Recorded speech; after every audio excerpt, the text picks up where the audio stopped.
좋습니다. 그러면 어떻게 하면 중단할 수 있을까? 이제 여기에 대한 답이 있어야겠죠. 첫 번째는 정말로 끊어야 되겠다는 결단을 해야죠. 예. 일단 첫 번째 결단하는 건 이게 가장 쉬운 단계입니다. 두 번째, 내가 강한 의지가 있어야 된다 그러는데 보통 중독은 의지로 되는 게 아닙니다. 이렇게 가르치거든. 근데 내가 말하는 이 의지는 마음먹는 걸 말하는 게 아니에요. 실천하는 걸 말하는 거예요. 내가 이 중독으로부터 회복되기 위한 실천을 할 의지가 있어야 돼요. 그게 실천하는 걸 말하는 거예요. 이때 내가 말하는 의지는 이게 실천해야 돼요. 뭔가 행동으로. 예를 들면 재활센터에 가서 생활한다든지 중독센터나 이런 데에 프로그램에 지속적으로 참여한다든지 외래치료 프로그램을 열심히 받거나 약을 먹거나 이런 노력을 하는 의지를 말하는 거예요. 그저 마음먹는 걸 말하는 게 아니고요.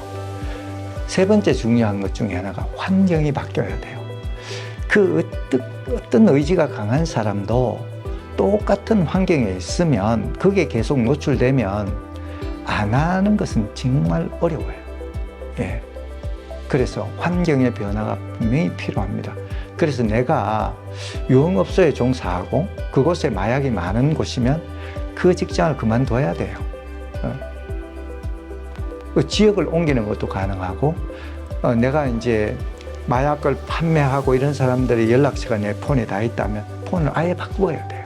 이런 환경의 변화가 필요하고요. 뭔가 하는 일이 있어야 돼요. 꼭 돈을 버는 직업이 아니라도 봉사활동이라도 하든지 자기가 뭘 배우기라도 하든지 뭔가 하는 역할이 있어야만 이게 가능해요. 아무것도 없으면 자존감도 떨어지고 무료하고 자기 가치감이 떨어지니까요. 마음이 견딜 수가 없어요. 그래서 그걸 피하기 위해서 다시 약을 찾게 마련이에요. 그래서 뭔가 하는 일이 있는 게 좋다. 자기 자존감이 어느 정도 쓸 수 있도록 역할을 해야 된다. 이게 중요하고요. 혼자 힘으로 잘 안 돼요. 그래서 도움을 받아야 돼요. 그리고 내가 늘 강조하는 것 중에 하나가 내가 이 삶을 살아가는 목표가 있어야 된다. 내가 이 인생을 왜 살겠다 하는 목표가 있는 사람하고 없는 사람하고는 완전히 달라요. 예를 들면 이런 거예요. 오이를 굽는데 한 아이는 다이어트를 목적으로 오이를 굶어요. 또 한 아이는 먹을 게 없어서 굶어요. 이 다이어트를 목적으로 하는 아이가 굶으면 둘 다 굶는 고통은 똑같아요. 배고프고 먹고 싶고 막 이건 똑같은데 이 다이어트를 목적으로 하나 굶으면서 고통이 따르지만 뿌듯해요. 아, 내가 하고자 하는 걸 이렇게 이루어가고 있으니까 성취감이 생기는 거죠. 근데 없어서 그냥 굶는 아이는 시간이 갈수록 고통만 심해지고 자괴감만 들고 비참해져요. 완전히 다른 거예요. 목표가 있고 없고는요, 완전히 다른 거예요. 그래서 중독으로부터 회복하려면 내가 이 삶을 사는 뚜렷한 목표의식을 가지는 것, 다른 말로 비전을 가져야 한다, 이렇게 볼 수 있습니다. 그 다음요, 생활 방식이 완전히 바뀌어야 돼요. 예전에는 불규칙한 생활을 했다면 규칙적인 생활을 해야 되고요. 막 돈을 가지고 다니면서 그 돈이 있으니까 그걸 약을 구입했다면 돈을 가지고 다니지 말아야 되고요. 요즘은 물론 뭐 온라인으로 구입하고 다 하지만 이렇게 생활 방식의 변화가 일어나지 않으면 진정한 나의 변화는 일어나지 않는다. 이렇게 볼 수 있습니다. 이러니까 얼마나 어려워요. 마치 돌을 닦는 것과 같아요. 그러니까 이게 중독에서부터 회복된다는 건 굉장히 어려운 일이고, 모든 질병은요, 질병 이전보다 질병 이후가 더 나은 상태가 되기 어려워요. 근데 중독의 경우에는요, 제가 꽤 많이 목격했는데 질병 이전보다도 질병 이후에 회복한 사람의 상태가 더 성장하고 발전하는 걸 볼 수 있어요. 왜냐하면 이 도 닦듯이 생활해야 되기 때문에 회복이 되려면 그런 상태가 될 수 있다는 거예요. 그러면 아까 주변의 도움을 받아야 된다고 했잖아요. 주변에 어떤 도움이 필요한가? 예. 자, 첫 번째요. 가장 중요한 건 가족의 믿음과 배려예요. 나와 항상 함께 할 수 있는 사람은 가족이잖아요. 그 가족의 믿음과 배려가 없으면 어렵습니다. 그래서 가족이 없는 사람이 중독에서부터 회복되기란 더 어려운 거예요. 가족이 있는 사람보다. 가족이 있어도 원수보다 못한 가족도 있긴 하죠. 예. 두 번째 도움은 전문가의 도움을 받아야 합니다. 예. 약물 처방도 받아야 되고 또 대처 방법도 배워야 되고 그 다음 회복자의 도움이 중요합니다. 왜냐하면 우리가 어디 새로운 곳에 갈 때 먼저 갔다 온 사람한테 딱 물어보고 가는 게 훨씬 마음도 편하고 바로 실수 없이 갈 수 있죠. 그러니까 회복자는 그런 도움을 줄 수 있어요. 어떤 길로 가면 안전하게 잘 갈 수 있고 가다 보면 어떤 위험이 나타나니까 어떻게 피하고 이런 걸 알려줄 수 있잖아요. 그래서 회복자의 도움이 필요하고요. 제가 아까 이제 뭔가 역할이 있어야 된다고 했잖아요. 그래서 직업 같은 거 알선 받을 수 있으면 참으로 좋습니다. 네. 이 약을 끊는데 방해되는 요소들이 있겠죠. 첫 번째 가장 많은 게 뭐냐면 부정적인 정서 상태예요. 내가 화나고 외롭고 막 이런 감정적인 문제 때문에. 예. 이것들이 그런 우리 이 감정 아까 제가 이제 보상회로 말씀드렸잖아요. 그 보상회로에 아미그달라, 거긴 감정을 담당하는 거고 기억을 담당하는 해마가 있죠. 이 부정적 감정이 있으면 그 기억이 약을 하면 좋아진다는 걸 딱 알고요. 부정적 상태가 딱 되면 신호를 딱 보내는 거예요. 그때 다시 갈망이 확 일어나는 겁니다. 그래서 이 부정적 정서 상태로부터 벗어나려면 우리가 인생을 살아갈 때 이 관점을 바꾸어야 돼요. 이 중독자들은 매우 부정적 시각을 가지고 있어요. 그래서 이 부정적 시각에서 조금 더 긍정적 시각으로 그리고 더 윗길은 제가 합리적 시각을 가지는 게 필요해요. 그 다음 신체적인 문제, 특히 이제 몸이 아플 때 마약성 진통제 같은 특히 더 그렇겠죠, 그죠? 이 신체적인 문제가 있을 때 너무 피곤할 때 혹은 통증이 심각할 때 이럴 때 이제 약물에 대한 이 갈망이 확 올라오거든요. 이럴 때 조심해야 되고요. 주위 동료들, 사회적 압박이라고 하는데요. 주위 동료들하고는 관계를 완전히 끊어야 됩니다. 그 다음에 약물에 대한 갈망감이 오니까 이 갈망감을 줄여줄 수 있는 약을 복용하는 것도 매우 중요해요. 그건 한 50% 정도 역할을 해요. 그리고 여러 가지 현실적인 어려움이 있죠, 그죠? 예. 현실적인 경제적인 문제가 있을 수 있고, 대인관계의 문제, 가족 간의 문제, 또는 이제 교도소에 한번 갔다 왔다고 하면 직업이 갔는데 굉장히 문제가 많을 수 있습니다. 그래서 이런 요소들이 이제 방해가 돼요. 한번 교도소에 이제 갔다 온 사람들이 약물을 못 끊는 이유를 딱 보면요. 전체적으로 끊지 못하는 이유를 보면 이 쾌감을 못 잊어서가 30% 제일 높아요. 그 다음에 주변 권유자, 그 다음에 불규칙한 생활 이거거든요. 그래서 갈망감을 줄여주는 것, 주변 권유자들하고 관계를 끊는 것, 그 다음에 생활을 규칙적으로 하는 것만으로도 굉장히 회복될 가능성이 높다는 거예요.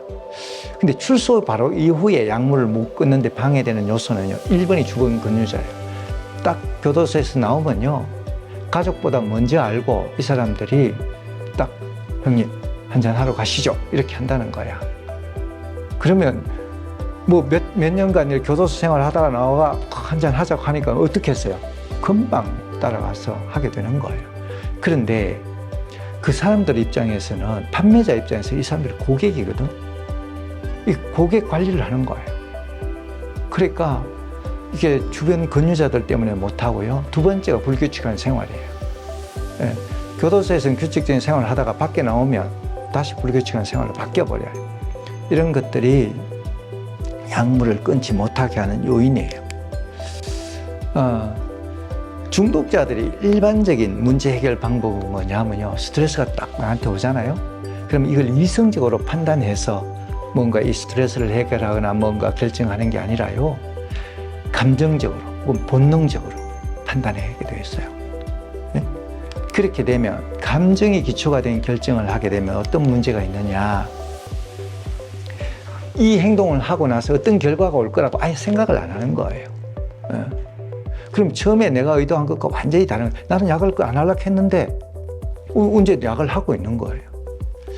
더욱더 문제 상황으로 이끌어가는 거죠. 그래서 우리가 항상 이성적 판단을 할 수 있도록 훈련이 돼 있어야 돼요. 그래서 결정을 할 때는요, 이것은 중독자뿐만 아니고 모든 사람이 뭔가 결정할 때는, 중대한 결정할 때는 이 순서를 따라요. 첫 번째, 이성적 판단에 근거한 것인가, 이거예요. 잘 따져봤는가, 이거예요. 둘째, 이게 나와 타인에게 도움이 되는가. 두 곳 다 도움이 되면 무조건 해야 되는 거예요. 두 번째, 이게 나한테는 도움되는데 남한테 해가 안 된다 해도 좋아요.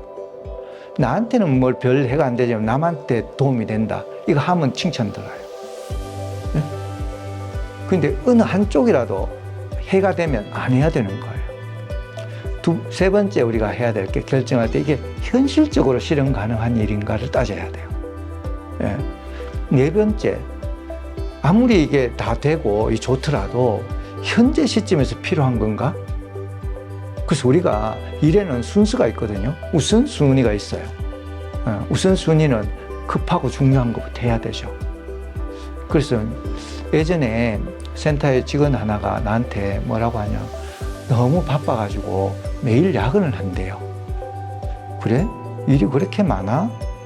힘들겠네? 그래서 내가 방법을 하나 알려줄 테니까 한번 따라해보고 어떤지 봐. 자기 전에 내일 할 일을 생각해보고 우선순위를 적어. 1번, 2번, 3번 이렇게 적어서 아침에 가서 그걸 딱 컴퓨터 앞에 붙여. 그리고 그 순서대로 일을 해. 정할 때는 급하고 중요한 거, 그럼 시급한 거, 그 다음 중요한 거, 그 다음 뭐 덜 중요한 거, 이런 순서로 정해. 그걸 딱 가르쳐 주고 나서 얘가 한 번도 야근을 안 했어요. 근데 우리가 일을 하는데 이게 우선순위, 이걸 자꾸 놓치는 거예요. 그러니까 시간이 없는 거지. 재발할 때 보통 어떻게 재발하느냐 하면요, 모든 중독은 재발할 때 이런 겁니다. 어떤 상황이 딱 일어나면요, 우리가 자동적인 생각이 일어나요. 그러면 그때 대한 감정이 일어나고 그 감정에 따른 행동을 하게 됩니다. 이 자동적 사고는 어디서 오느냐 하면요, 이게 중간 신념이라고 하는 게 있고 그 위에 핵심 신념이라는 게 있어요. 그러니까 우리의 핵심 신념이 있으면 그 핵심 신념에 따른 중간 신념이 있고 거기에 따라서 자동적 사고가 일어나거든요. 핵심 신념의 예를 한번 들어볼게요. 이런 거예요. 나는 패배자야. 나는 바보야. 어리석어. 나는 쓸모가 없어. 이런 게 핵심 신념이에요. 이게 성취감, 자율성, 생존과 관련된 이 핵심 신념이, 그렇게 생각하는 중독자들이 굉장히 많아요. 그리고 나는 사랑받을 수 없어. 사람들이 나를 싫어할 거야. 나를 거절할 거야. 사람들은 나를 필요로 하지 않을 거야. 이런 타인과 집단으로부터 내가 수용되는가 안 되는가, 내가 애정을 받을 수 있는가 없는가, 이런 데 대한 핵심 신념이에요. 이 두 가지 신념이 이렇게 잘못되어 있으면요, 그 다음 중간 신념은 어떤 거냐면요, 어떤 태도나 규칙, 기대, 가정을 하는 이런 것들을 우리가 중간 신념이라고 하는데요, 이 핵심 신념과 자동사고 사이에 있어요. 그래서 이런 생각을 하고 있으면 딱 어떤 상황이 딱 오면 자동적으로 아씨, 나는 역시 안 돼, 이런 식으로 생각하게 되어 있는 거죠. 그죠? 자동적 사고는 특정한 상황을 만날 때 마음에 쓱 스쳐가는 생각들이 있어요. 그런 영상들이나 가장 표층에 있고 뭐 상황에 대한 고찰, 생각 없이 떠오르는, 자동적으로 떠오르는 생각이에요. 그러니까 이건 다 감정을 불러일으키는 거예요. 이런 걸 우리가 감정에 기초한, 깊이 생각하지 않는, 이성적이지 않는 판단, 이게 자동적 사고 때문에 그래요. 이 자동적 사고는 이 핵심 신념 때문에 오는 건데요, 예를 좀 들어보면 좋아요. 이제 약물 중독의 인지 모델을 보면 어떤 위험 상황이 딱 오면 핵심 신념이 건드려져요. 나는 역시 안 되는 사람. 나를 사람들이 다 싫어할 거야. 이게 딱 건드려지면 기대 신념. 이럴 때는 한 잔 딱 하면 기분이 좋아질 건데 이렇게 딱 되는 거예요. 그러면 술의 경우 음주 충동이 딱 일어나죠. 그 다음에는 술 안 먹으려 했는데 내가 술 먹으면 또 잔소리 듣고 이게 안 좋은데 병원 갈지도 모르는데 그럴 때 마지막에 딱 건드리는 게 허용신념이에요. 뭐냐 하면 한 잔만 하면 괜찮을 거야. 한 잔하고 입 딱 닦으면 모르겠지. 이게 허용신념이에요. 그래서 딱 먹는 거예요. 이게 술을 딱 먹어버리면 또 위험한 상황이 더 일어나죠. 이게 계속 돌아가는 거예요. 그래서 이게 이제 중독에 지금 말씀드린 게 이제 중독의 신념들이에요. 이런 것들이 영향을 미치는 거예요. 위험 상황이라고 하면 이런 거예요. 감정 상태가 위험하다 그랬죠. 부정적 감정, 불안, 분노, 우울, 지루함, 공허함, 짜증, 불쾌감 이런 것들이에요. 신체적 통증, 아까 내가 위험 상황 말씀드렸죠. 약물에 대한 신호가 있어요. 왜냐하면 과거에 내가 약을 했던 장소나 그런 환경, 그런 친구, 또 주말, 흐린 날씨, 월급날 이런 거예요. 이런 게 이제 약물 신호를 가져오는 거고요. 향락적인 욕구가 일어날 때, 이제 성생활 같은, 오늘 뭐 섹스가 생각납니다. 사교 모임의 기분을 좀 고조시킨다. 이럴 때 이제, 그리고 금단 증상이 나타나는 거죠. 금단 증상이 나타나면 이런 것들이 다 위험 신호예요. 이런 위험 신호가 딱 나타났을 때 이제 우리는 충동이 딱 일어나죠. 그 기대 신념이라고 하는 이런 거예요. 약을 하면 기분이 좋아질 텐데 와 같이 약물의 효과에 대한 기대와 관련된 약을 하면 심리적으로 안정이 될 거야, 지적 능력이 향상될 거야, 유쾌하고 흥분될 거야, 힘과 열정이 생길 거야, 마음을 달래줄 거야, 지루하지 않을 거야, 불안하지 않을 거야. 이런 것들이 다 기대 신념에 속해요. 이런 기대 신념이 약물 충동을 활성화시키죠. 그리고 마지막에 딱 약을 사용하게 하는 신념을 우리가 허용 신념이라고 해요. 딱 한 번만 하면 괜찮을 거야. 또는 에이 될 대로 되라지 뭐. 하루 종일 내가 시달렸으니까 한 번 정도는 할 수 있어. 이렇게 생각하는 거죠. 망설이는 이 상황을 딱 촉진시켜주고 허용해 준다고 해서 이걸 허용 신념이라고 해요.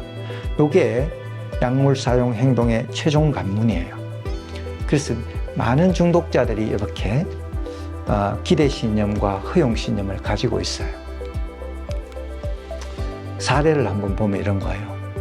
피곤한 하루 일과를 마치고 집에 딱 왔는데 아무도 없는 거예요. 그러면 이 사람이 딱 이렇게 생각한 거죠. 식구들이 나를 다 귀찮게 생각하는구나.